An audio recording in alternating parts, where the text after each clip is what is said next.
যদি তোমার জন্ম নভেম্বর মাসে হয় তাহলে সাবধান, তুমি আলাদা, এমন আলাদা যে মানুষ তোমাকে বুঝতে পারে না, শুধু অনুভব করে।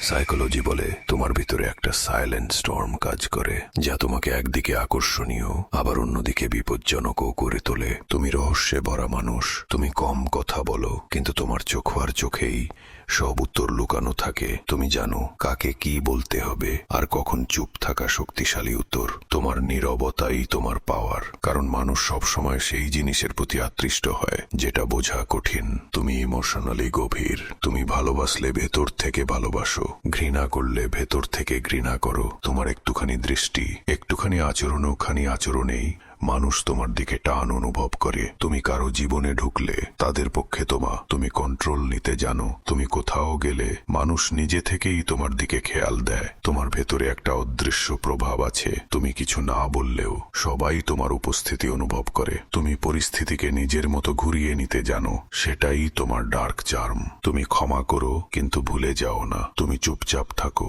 কিন্তু কেউ তোমার সীমা ছাড়ালে তুমি সেটা লিখে রাখো মননে। তুমি প্রতিশোধ রাগ দিয়ে না, ক্যালকুলেশন দিয়ে নাও। তুমি বদলা নাও নিঃশব্দে, আর সেই নীরব প্রতিশোধই সবচেয়ে ভয়ঙ্কর অস্ত্র।